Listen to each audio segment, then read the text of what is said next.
Hello, welcome back to Think Coffee, and for today's video, we will going to talk about origins of coffee as a request of GKIM TV. I hope I say it right.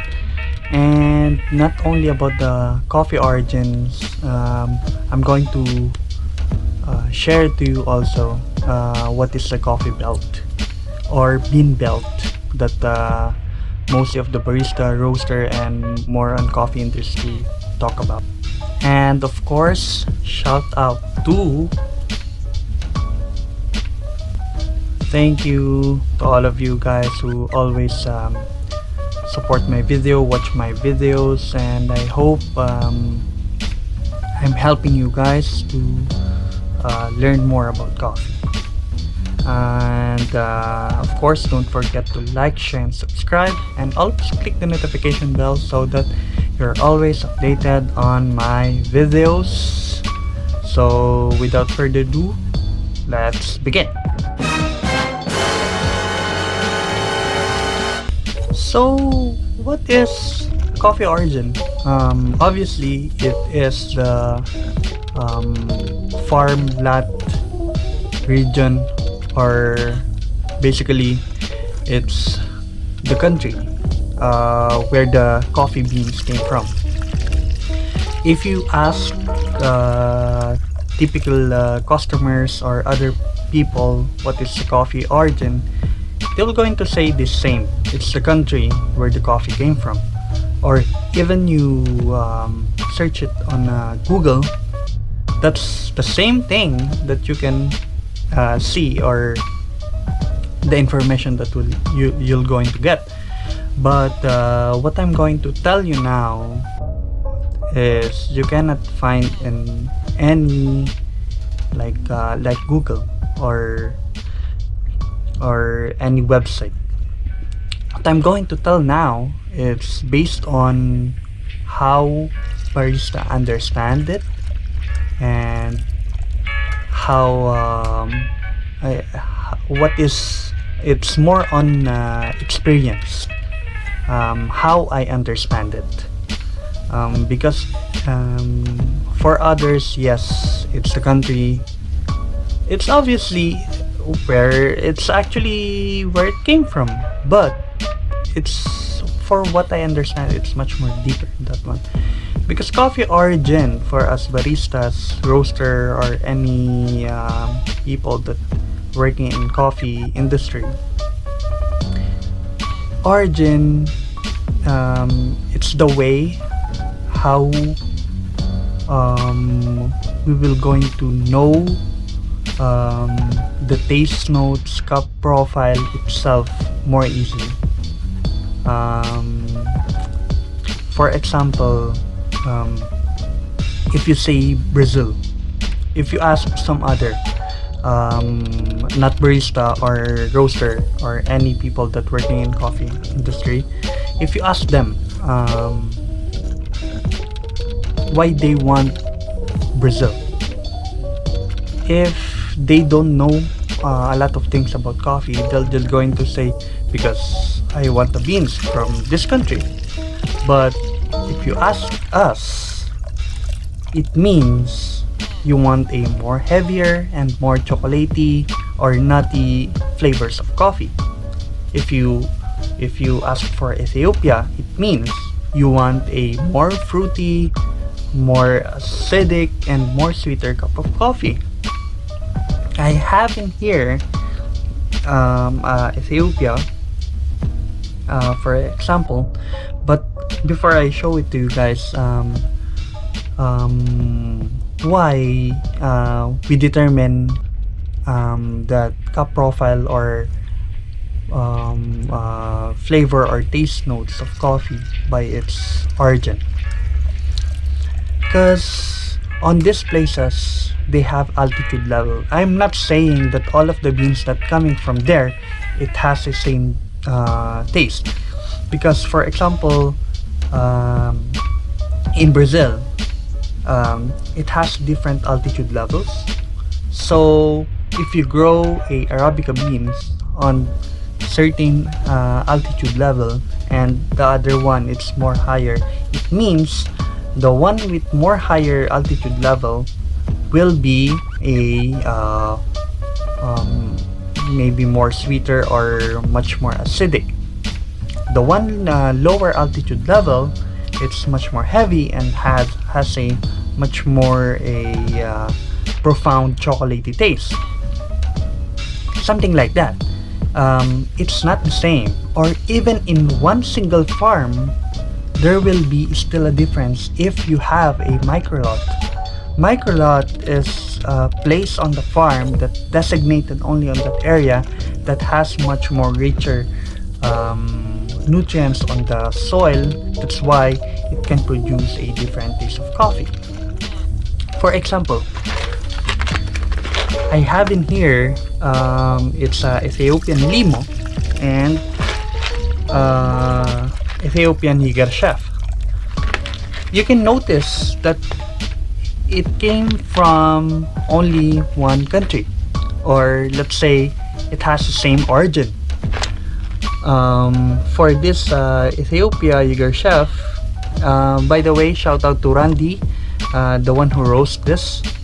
He's in charge and roaster in Volta specialty coffee. It's not sponsored, guys, so I just want to show you this because Randy is one of my trusted roasters. So if ever that I want to get some coffee or I want to try some coffee, sometimes I go to him first, especially on local roastery, because it's not only because he's my friend or he's near in here because he's from here in Abu Dhabi, but because I trust what he roasts.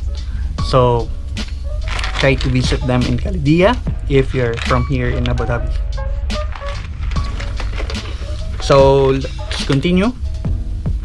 For example, this is your Chef Ethiopia. It has a sweet, fruity jasmine floral. So it has a different taste notes on this. It's Ethiopian Limo. It has citrusy, sweet floral. So it has a different cup profile. I know, guys, that it depends also on the roasting. Sorry.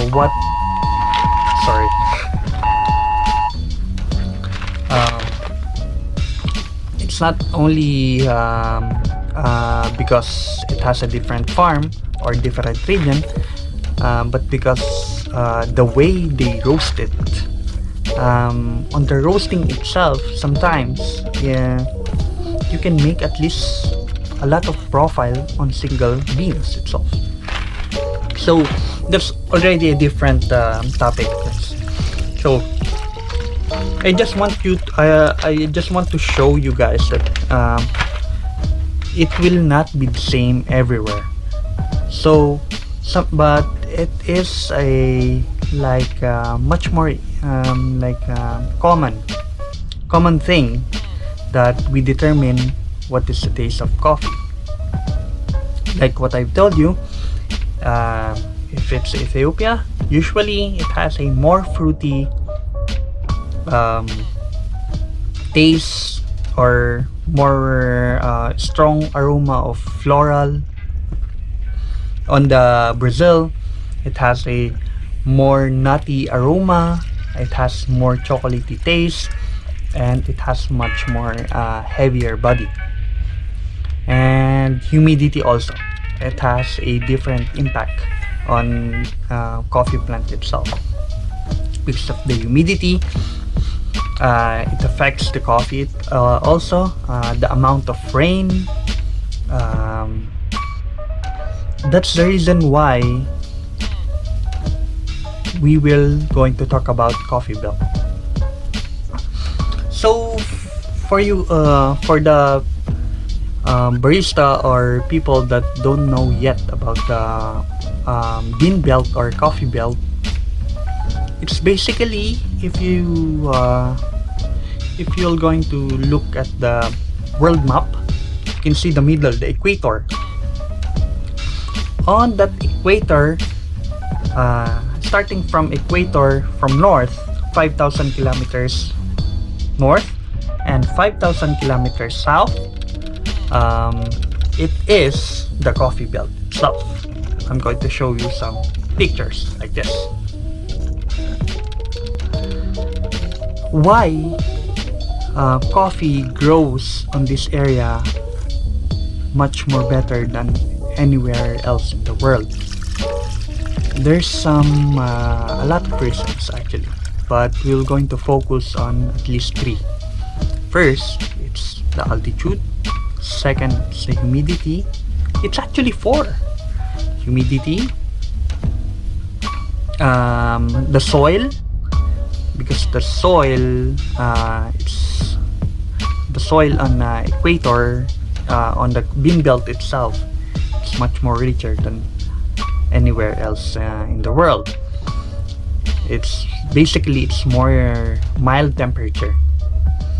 Fourth, it's the amount of rain. It's the amount of rain per year, at least 400